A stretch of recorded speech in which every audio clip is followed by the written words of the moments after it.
नमस्कार। घटना चक्र बुक वीडियो के इस शैक्षणिक मंच पर आपका स्वागत है। हमारा उद्देश्य है ज्ञान को सरल, स्पष्ट और सुलभ रूप में आप तक पहुंचाना।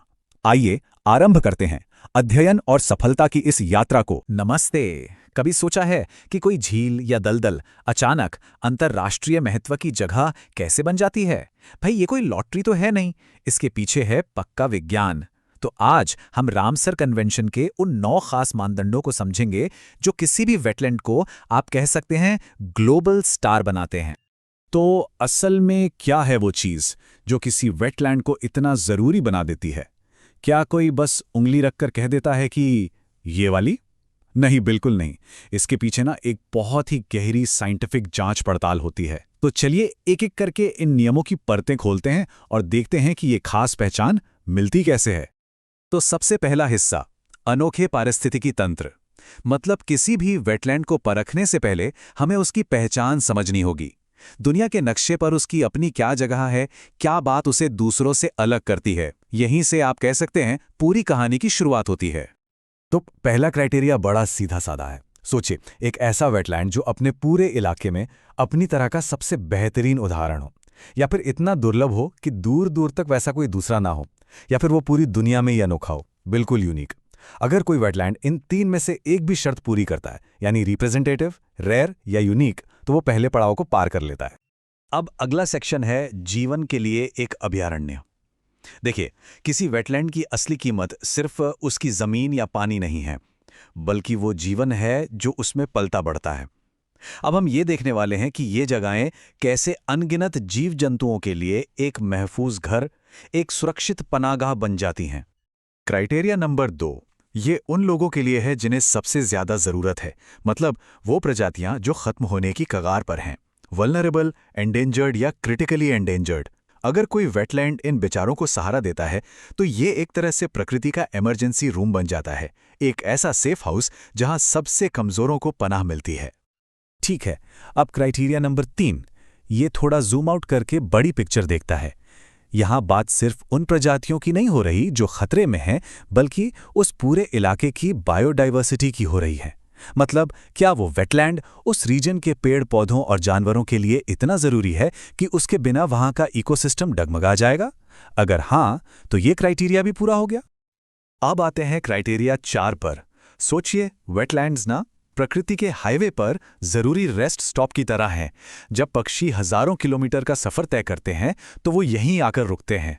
जब किसी जीव को बच्चे देने होते हैं तो ये जगह एक नर्सरी बन जाती है, या जब मौसम बहुत खराब हो तो ये एक सुरक्षित ठिकाना बन जाती है। तो अगर कोई वेटलैंड इन जरूरी लाइफ स्टेजेस में मदद करता है तो वो बहुत खास हो जाता है।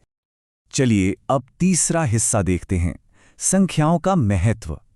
अब तक हम बात कर रहे थे कि कौन सी प्रजातियां हैं और क्या खास है, पर अब हम बात करेंगे कितनी हैं, क्योंकि कंजर्वेशन की दुनिया में ना नंबर्स बहुत मैटर करते हैं। कभी-कभी सिर्फ तादाद ही किसी जगह को असाधारण बना देती है। और ये नंबर देखिए, 20,000। ये कोई छोटा मोटा नंबर नहीं है। क्राइटेरिया 5 कहता है कि अगर कोई वेटलैंड रेगुलरली 20,000 से ज्यादा वाटर बर्ड्स यानी जल पक्षियों को सपोर्ट करता है तो बस वो अंतर्राष्ट्रीय स्तर पर महत्वपूर्ण है। सोचिए, ये तो जैसे प्रकृति का एक मेगा सिटी हो गया जो जिंदगी से खचाखच भरा हुआ है। और फिर आता है मेरा पसंदीदा 1% रूल। ये बड़ा ही मजेदार और पावरफुल नियम है। क्राइटेरिया 6 कहता है कि अगर कोई वेटलैंड किसी एक तरह के वाटर बर्ड की पूरी दुनिया की आबादी का सिर्फ 1% भी अपने पास रखता है, सिर्फ 1%, तो वो क्वालिफाई कर जाता है। और यही सेम रूल क्राइटेरिया 9 के तहत बाकी वेटलैंड्स पर निर्भर रहने वाले जानवरों पर भी लागू होता है। मतलब नॉन एवियन, जो पक्षी नहीं है। ये छोटा सा 1% उस जगह के ग्लोबल इंपॉर्टेंस को साबित कर देता है। तो हमने जमीन देख ली, हवा में उड़ते पक्षी देख लिए, पर पानी के नीचे क्या हो रहा है? हमारा आखिरी सेक्शन इसी बारे में है, लाइफ अंडर द वाटर। तो चलिए एक डुबकी लगाते हैं और देखते हैं कि वेटलैंड्स मछलियों के लिए कितने जरूरी हैं। मछलियों के लिए एक वेटलैंड की भूमिका क्या है?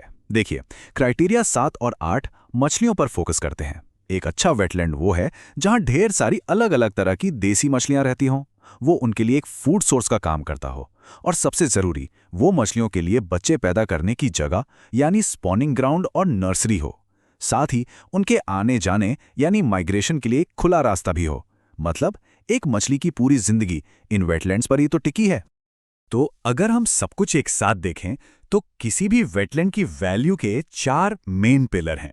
पहला, उसकी अपनी पहचान कि वो कितना अनोखा है। दूसरा, वो कैसे कमजोर प्रजातियों और बायोडाइवर्सिटी के लिए एक पनाहगाह बनता है। तीसरा, नंबर्स का खेल कि वो कितनी बड़ी आबादी को सपोर्ट करता है। और चौथा, पानी के नीचे की दुनिया यानी मछलियों के पूरे जीवन चक्र के लिए उसका जरूरी होना।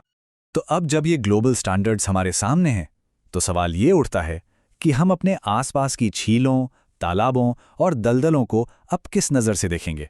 क्या हम उनमें छिपे इस असाधारण महत्व को पहचान पाएंगे? और सबसे बड़ा सवाल, उनकी हिफाजत के लिए क्या किया जा सकता है? इसका जवाब शायद हम सबको मिलकर ढूंढना होगा।